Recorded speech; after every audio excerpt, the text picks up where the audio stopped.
Mateo 7, 24. Nos dice así, mira. Cualquiera pues que me oye estas palabras y las practica, le compararé a un hombre prudente que edificó su casa sobre la roca.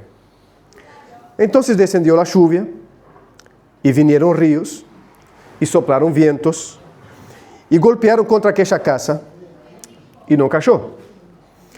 Y no cayó porque estaba fundada sobre la roca. Pero, versículo 26 dice, pero cualquiera que me oye estas palabras y no las practica, le compararé a un hombre insensato que edificó su casa sobre la arena.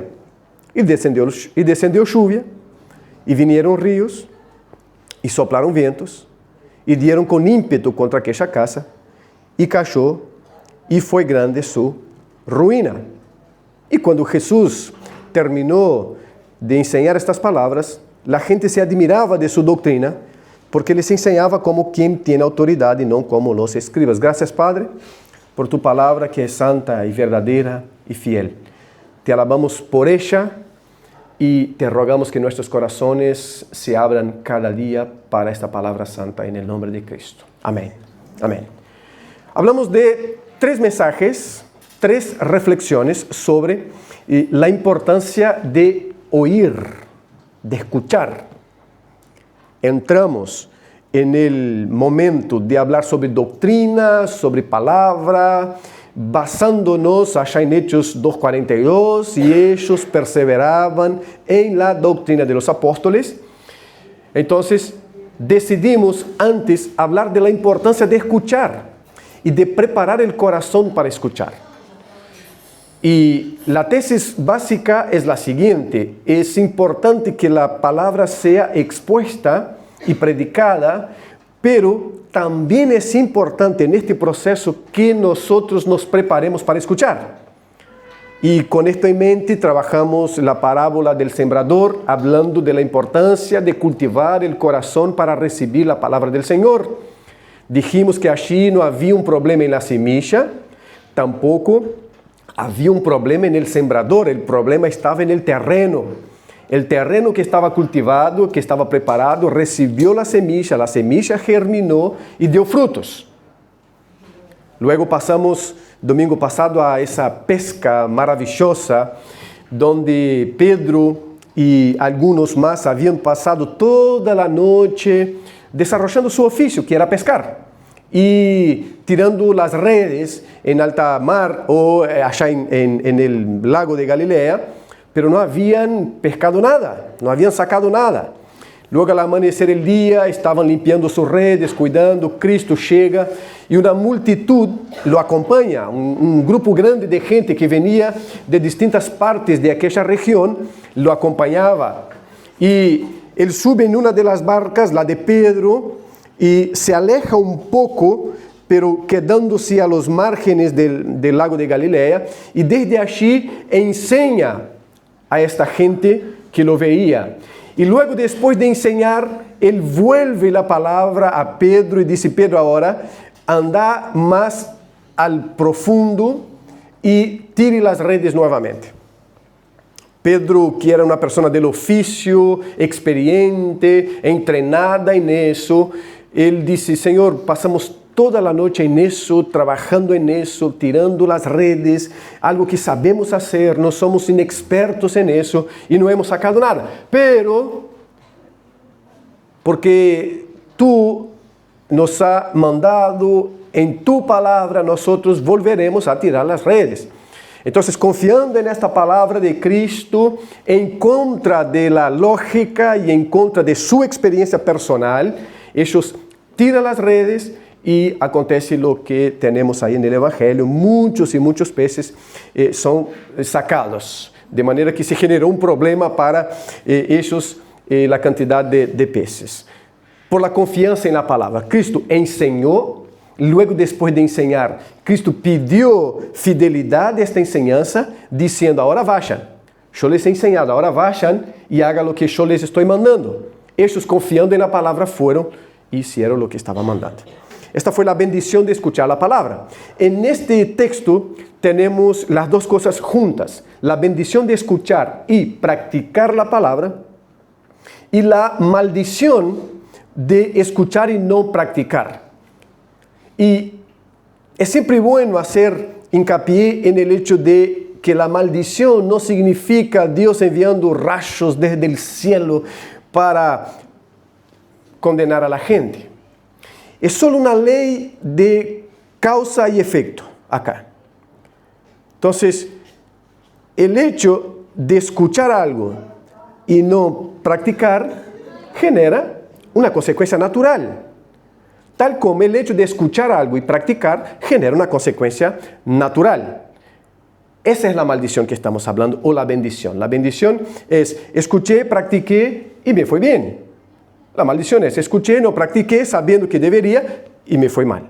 Entonces en este texto tenemos la ilustración de los dos grupos. El grupo que es bendecido por practicar y el grupo que no. Y hay una historia interesante que ilustra bastante bien eso. Es el cuento de los 3 cerditos y del lobo feroz. Hoy de mañana me gasté como 15 minutos escuchando nuevamente la musiquita, ¿no? Por lo menos en dos versiones. Pero es muy interesante porque uno de los cerditos construye con paja y toca el flautín, ¿verdad? El flautín. El otro cerdito construye con madera y toca el violín. Él necesita tiempo. El primero necesita tiempo porque él quiere tocar el flautín. El segundo necesita tiempo porque él quiere tocar el violín. Él quiere divertirse. Entonces, no le conviene gastar tiempo, no le conviene pasar muchas horas construyendo algo muy firme. ¿Por qué? Porque le quitará el tiempo para el violín y del otro para el flautín. Entonces, construye con la paja, que es un elemento mucho más fácil de manejar y le exige menos tiempo. Y el otro cerdito construye con ladrillos y con cemento. Pero esto, obvio, le cuesta más tiempo. Pero cuando los 2 cerditos ya terminaron sus construcciones livianas y que van a él dice, no me puedo distraer. Yo voy a construir con cemento y ladrillo. Y ahí llega el lobo feroz y soplaré, y esta casa derribaré. Y la primera vuela. Y es interesante mirar los videitos, ¿no? Miren después, hermanos, es muy edificador. No, pero vuelvan a eso, miren el videíto, el cerdito que queda agarrado así en un palo y el viento se lleva toda la paja. Miren, es profundamente espiritual eso. Profundamente espiritual. Después miren el otro con la casa en madera un poquito más fuerte, se consumió algunas horitas más y vuela todo. Y ahí llega el tercero.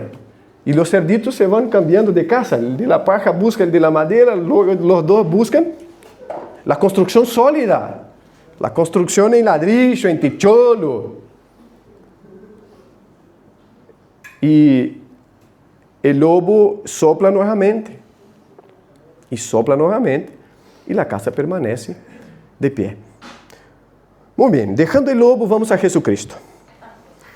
Cualquiera pues que me oye estas palabras y las hace, le compararé al cerdito prudente, que edificó su casa con ladrillos y cemento. Al hombre prudente, aquele que gastou tiempo meditando, reflexionando sobre la palabra de Cristo. Este es un sermón o una serie de enseñanzas.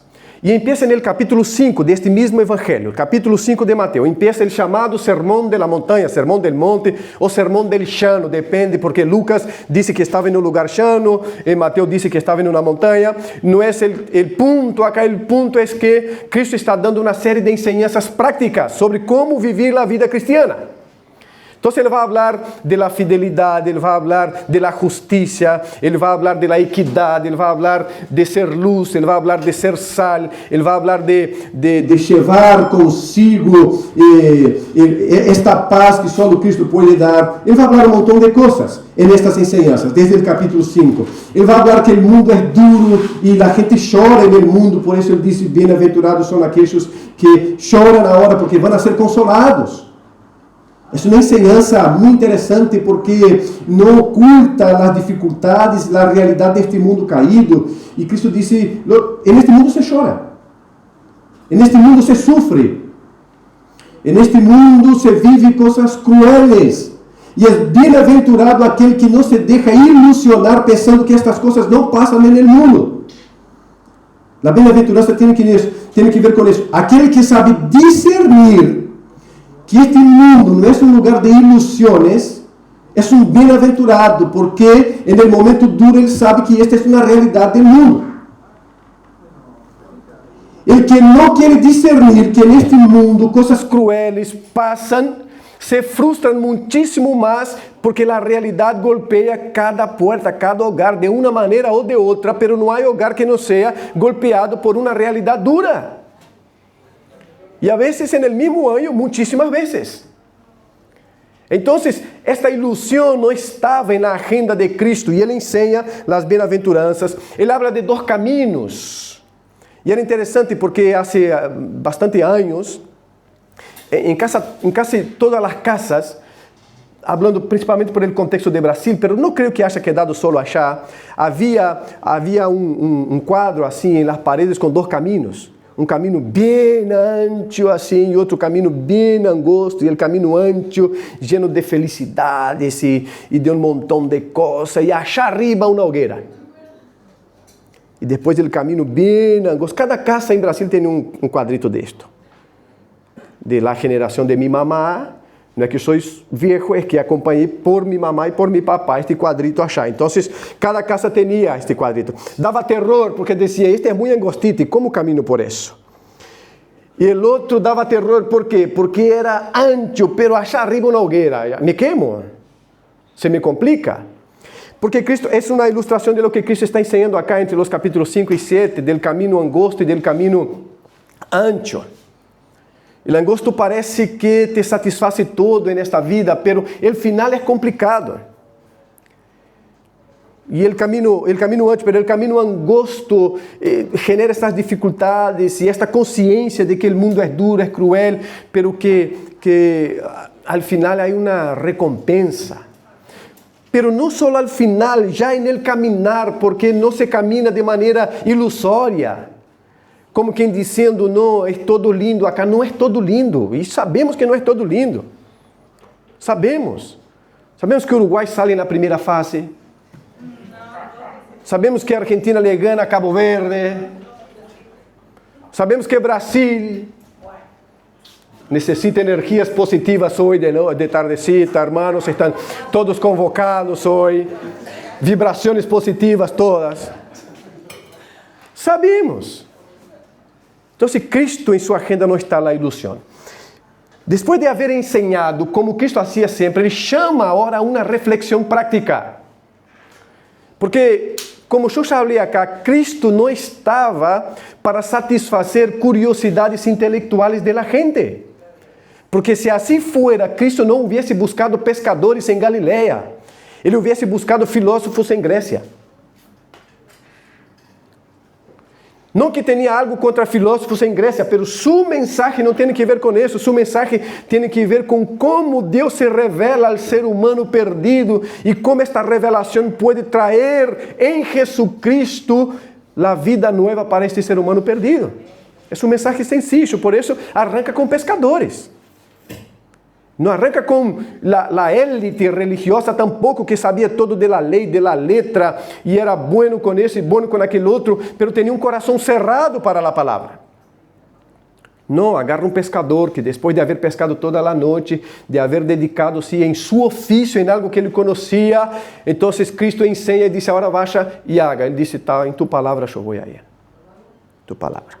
Então, nesta reflexão, ele disse agora, qualquer, pois, que me oye estas palavras y las practica, le compararé a un hombre prudente que edificó su casa sobre la roca. Buscou, sacou todos aqueles elementos. Imaginemos quizás el hecho de un río, de un arroyo que estava seco na época que eles foram a construir. Então, aún estando seco, o homem prudente foi achar e sacou todo aquilo que era muito movível, buscou o lugar firme e edificou sua casa. Edificou sua casa.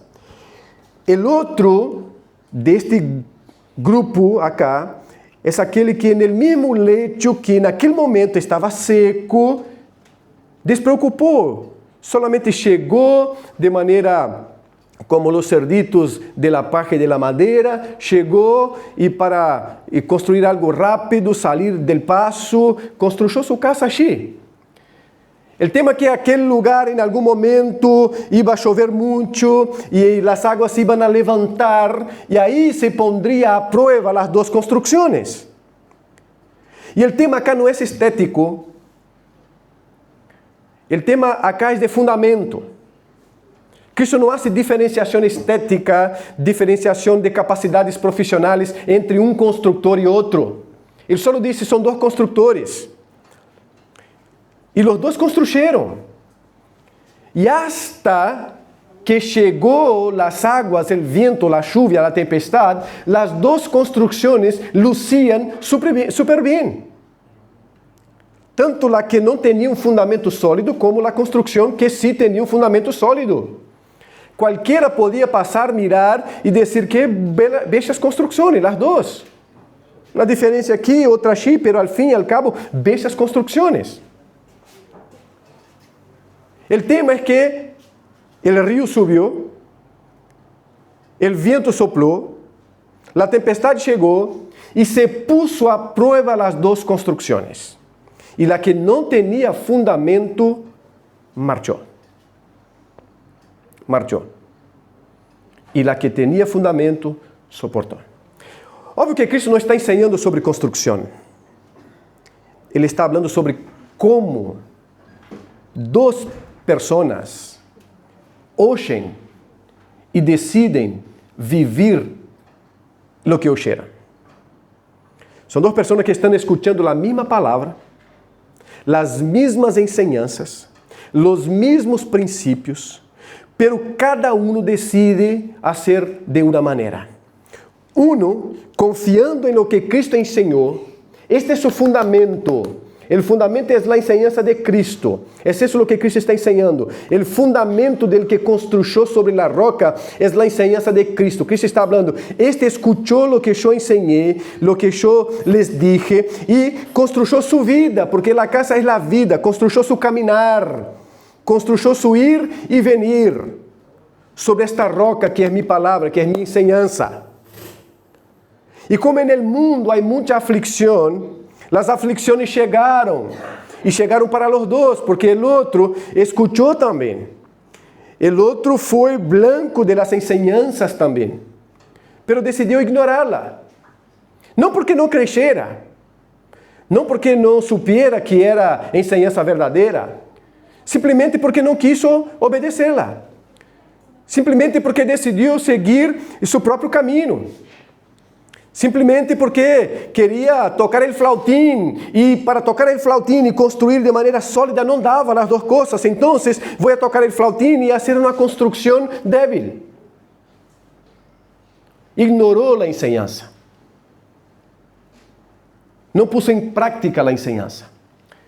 Luego chegou las aflicciones que te llega a ti, que me llega a mí, que te golpea tu hogar, que golpea mi hogar, el hogar del vecino.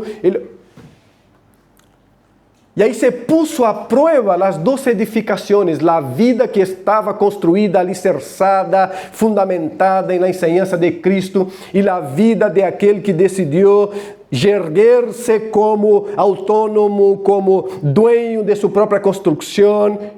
Y ahí se vio quién era quién. Uma construção não suportou.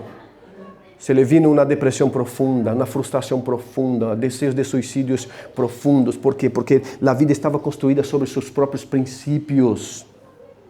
A vida estava construída sobre sua própria razão. A vida estava construída sobre sua própria autonomia. A vida estava construída sobre sua própria sabedoria, quando a Bíblia disse que o princípio da sabedoria ou do conhecimento é intercambiável assim, é o temor do Senhor, é decir, é saber que a vida se construye verdadeiramente a partir da mente de Deus, da enseñanza de Cristo. Este é o princípio da sabedoria. O princípio da sabedoria é saber que Deus sabe melhor que nós.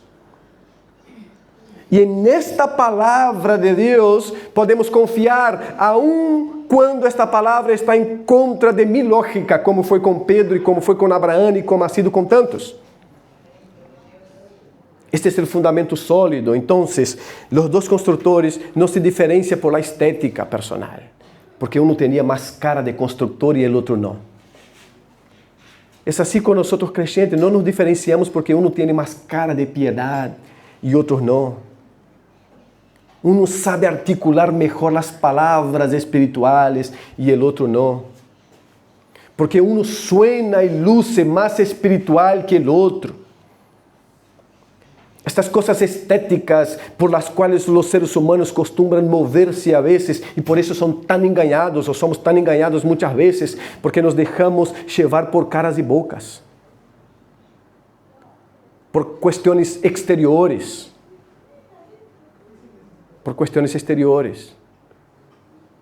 Cristo não está tratando disso, Ele está yendo diretamente ao fundamento, Ele está falando, mira, el primeiro, todo isto que eu estou ensinando, Ele decidiu praticar.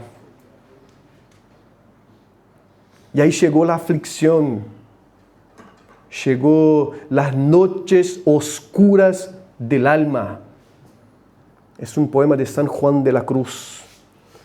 La noche oscura del alma. Chegou. E não pudo sair, ¿por quê? Porque não havia fundamento, não havia luz.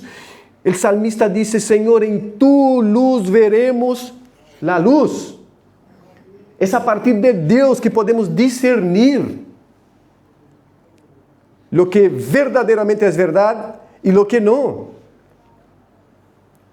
Aunque somos invitados sempre a pensar solo a partir de nós, pero hermanos, não há ser humano na faz da terra que não necessite uma autoridade fora de si. Porque senão nunca ia haver unidade em nenhuma parte, porque se toda autoridade última sou eu próprio, significa que cada qual é sua autoridade última e todo o que uno faz está justificado. Ayer ou anteayer, feminicídio mais, não? Em Dourado, enfim, no interior. Uno mais. Pero se eu creio que o ser humano é sua autoridade última, está justificado este homicídio. Como eu posso questionar um homicídio quando eu creio que o ser humano é sua autoridade última? Mira a contradição que nós inventamos. Eu posso roubar, eu posso assassinar, porque eu sou a autoridade última. E vocês creem que eu sou a autoridade última, e que vocês são a autoridade última, e que não há uma autoridade fora de nós que pueda dizer algo moral verdadeiramente que fije mis convicções e as convicções de uma sociedade. Todo se justifica. Todo se justifica. Pero o salmista disse, não, Senhor, em tu luz nós veremos a luz. Há uma autoridade externa, uma autoridade que não somos nós mesmos, uma autoridade a la qual nossa mente tem que recorrer de uma ou de outra maneira, pero vai achar. E nossa autoridade, minha autoridade, é Cristo e sua palavra. É Cristo e sua palavra. Então, a vida construída a partir desta luz que se vê em Cristo e em sua palavra, é uma vida que resiste a las aflicciones. Não é uma vida que não tem aflicciones. Esta é outra ilusão. É uma vida que sabe encarar e discernir, que sofre as aflicciones, que se frustra em las aflicciones, mas sabe discernir. Não é um ingênuo pensando que amanhã todo cambiará, porque já não está este e estará aquele. A aflicção existe no mundo desde que o mundo é mundo. A corrupção está no mundo desde que o mundo é mundo. Não há color de partido, não há color de nada que ha solucionado isso em nenhuma parte do mundo. Há lugares mais e lugares menos, mas não se ha solucionado. não se ha chegado. Então, ter esta ilusão de que mañana vai cambiar isso e vai estar melhor. É isso, nada mais que isso, uma ilusão. Não estou falando de ser gente parásitos na sociedade que não quer justiça, que não quer equidade, porque Cristo quer isso. Mas há uma maneira de crer nisso. Há uma maneira. Há uma maneira de ser gente, uma maneira que Cristo ensina como ser gente. Nós não sabemos ser gente por nós mesmos, só pensamos. Mas somos unos bichos sueltos, incontroláveis, se não é por la gracia comum de Deus que sigue operando e frenando toda a maldade que existe em nossa vida, irmão. Toda ella. Os dois fundamentos. Uno cosecha a bendição de haber escuchado, creído e practicado a enseñanza de Cristo. El otro cosecha la aflicción de haber escuchado, de haber tenido la seguridad de que es verdad, pero decidido no practicar. Decidido no edificar su vida sobre este fundamento. Decidido abrazar cualquier otra cosa menos esta verdad de Dios. El tiempo llega y con el tiempo llega las circunstancias adversas. E nestas circunstâncias adversas se prueba quem está em um firme fundamento e quem não. E a pergunta nossa é: qual é nosso fundamento? Em que fundamentamos nossas vidas? Qual é a diferença que a palavra de Cristo faz em nossas vidas? Pero nossas vidas é muito mais, hermanos, do que o domingo. Eu, o viernes e sábado, estive novamente com os jovens allá em Isilda Paulier. En un campamento que ellos hacen todos los años, se llama inmersión, y es inmersión porque es una cosa bien intensa sobre enseñanzas, y el tema de este año era hablar sobre la espiritualidad en la vida cotidiana, porque es ahí donde se desarrolla la espiritualidad. En el cielo y en la eternidad con Dios no necesitamos estar hablando de espiritualidad, de devocional, de oración, de ser fiel en el trabajo, porque allí estaremos transformados. Necesitamos hoy entender que las enseñanzas de Cristo, que la vida cristiana, que la vida redimida, se viven en el cotidiano. En el interior del hogar. Pablo en Colosenses capítulo 3, que también fue leído acá, habla y interactúa con dos realidades muy interesantes, porque capítulo 3 hasta el versículo 16, él está hablando de la majestuosidad de Cristo, de la grandiosidad de Cristo. En el versículo 17 del capítulo 3, él habla que todo lo que nosotros vayamos a hacer, que hagamos en el nombre de Cristo para la gloria de Dios, todo. E aí, no versículo 18, ele empieza a falar disto todo, é decir, maridos, amem a suas esposas, não sejam ásperos com ellas. Mira, del Cristo sobrenatural, majestuoso, ele desciende al interior del hogar para hablar de las relaciones familiares, relacionando esto con espiritualidad de los hijos de Dios, el interior del hogar. Ele disse: hijos, obedezcan a sus padres. Padres, não sejam indiferentes com seus hijos, não provoquem a seus hijos. Ele disse: empregados, trabalhem como quem trabalha para o Senhor, é decir, não trabalhe com a falsidade de que agora hago porque o patrão está cerca, pero se não está cerca, não lo hago. E ele se vuelve a los patrones e diz: ustedes sejam justos, sejam equitativos. Mira que interessante, del Cristo celestial desciende um modelo de espiritualidade para o hogar, para a oficina de trabalho, para o lugar onde estudiamos. ¿Por qué? Porque la Biblia tiene que ver con el cotidiano, con cómo aprendemos a ser gente de Dios, a vivir princípios de Dios y para la gloria de Dios, en los encuentros del día a día, en lo que desarrollamos en cada aspecto de nuestra vida. Por eso la pregunta para nosotros es importante: ¿cómo estamos edificando nuestra empresa? ¿Cuál es el fundamento de esta empresa? Pero ¿cuál es el fundamento de mi vida como un empleado cristiano? Es el fundamento de alguien que trabaja porque me están mirando, el fundamento de trabaja como quien dice, yo trabajo para el Señor, y aunque tenga un patrón que sea un déspota, yo trabajo para el Señor, y el Señor recompensa eso.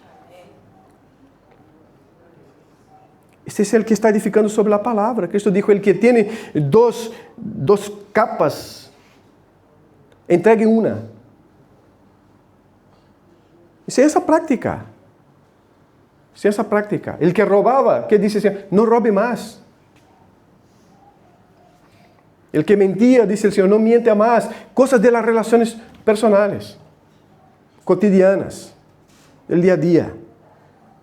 Y todo eso está entre esos dos personajes. El que escucha, entiende y dice, voy a practicar. Hay sabiduría en eso. No estoy entendiendo exactamente bien, pero yo creo en Dios. Creo que Dios realmente sabe lo que dice y lo que hace, y voy a practicar. Y fructifican. Pero está el otro que dice, no, tiene razón en eso ahí, pero yo quiero tocar el flautín, así que no tengo tanto tiempo para reflexionar, meditar y poner esto en práctica. Voy a construir con paja y con madera. No podemos ni quejarnos cuando el lobo feroz sopla y sopla. Y la casa se va. Porque ignoramos el principio que da fundamento para nuestras vidas, que es la palabra del Señor.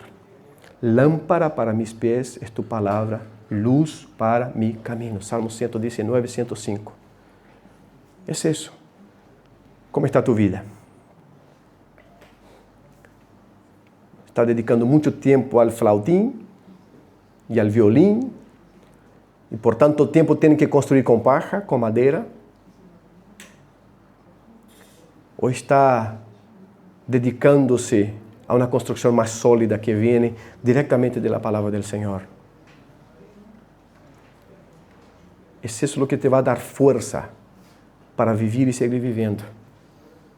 Nuestro ejemplo es el propio Cristo. Cristo, cuando fue tentado por el enemigo, él no echó mano de una filosofía o de una autonomía, sino que echó mano de la palabra del Señor. Su fundamento era la propia palabra. Escrito está, decía Cristo. En otro momento él dice, yo no hago nada que no haya visto en la presencia de mi Padre. Su fundamento es la palabra.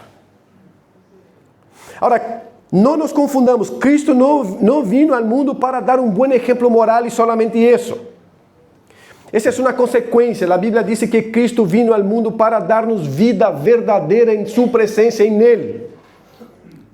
La Biblia dice que Ele foi machacado, que Ele sofreu as penalidades que nós deveríamos sofrer, Isaías 53, e que a muerte que nós merecíamos por causa de nosso pecado, Cristo la sofreu, la levou a la cruz, foi a la sepultura, ressuscitou para dar-nos esta vida verdadeira.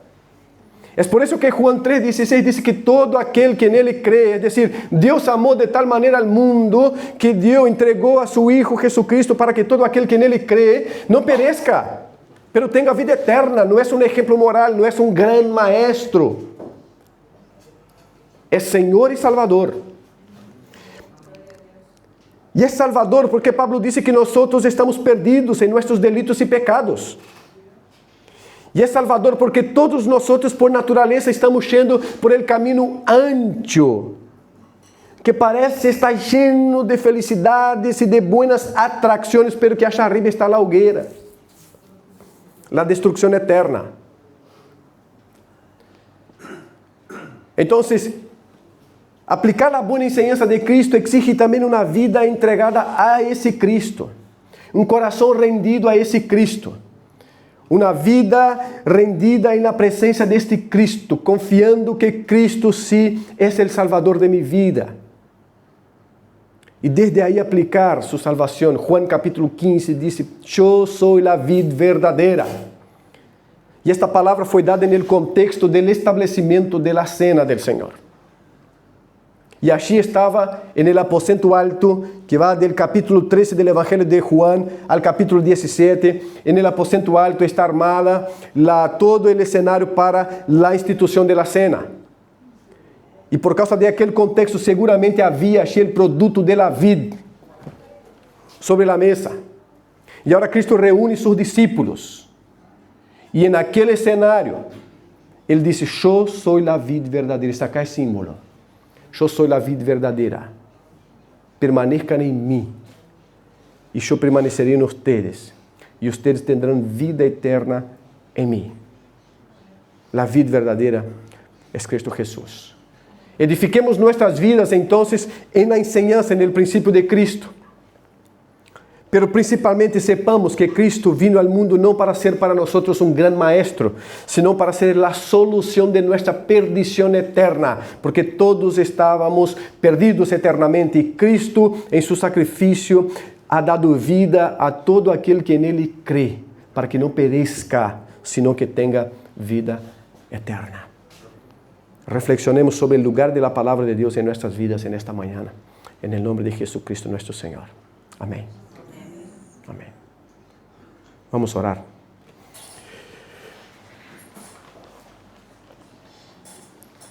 Señor amado, nosotros te alabamos y glorificamos y exaltamos tu presencia en esta mañana, Señor. Entendiendo, Señor, que necesitamos ser buenos oidores de tu palabra, hacedores de tu palabra, según Santiago. Gente que practica esta palavra, Senhor.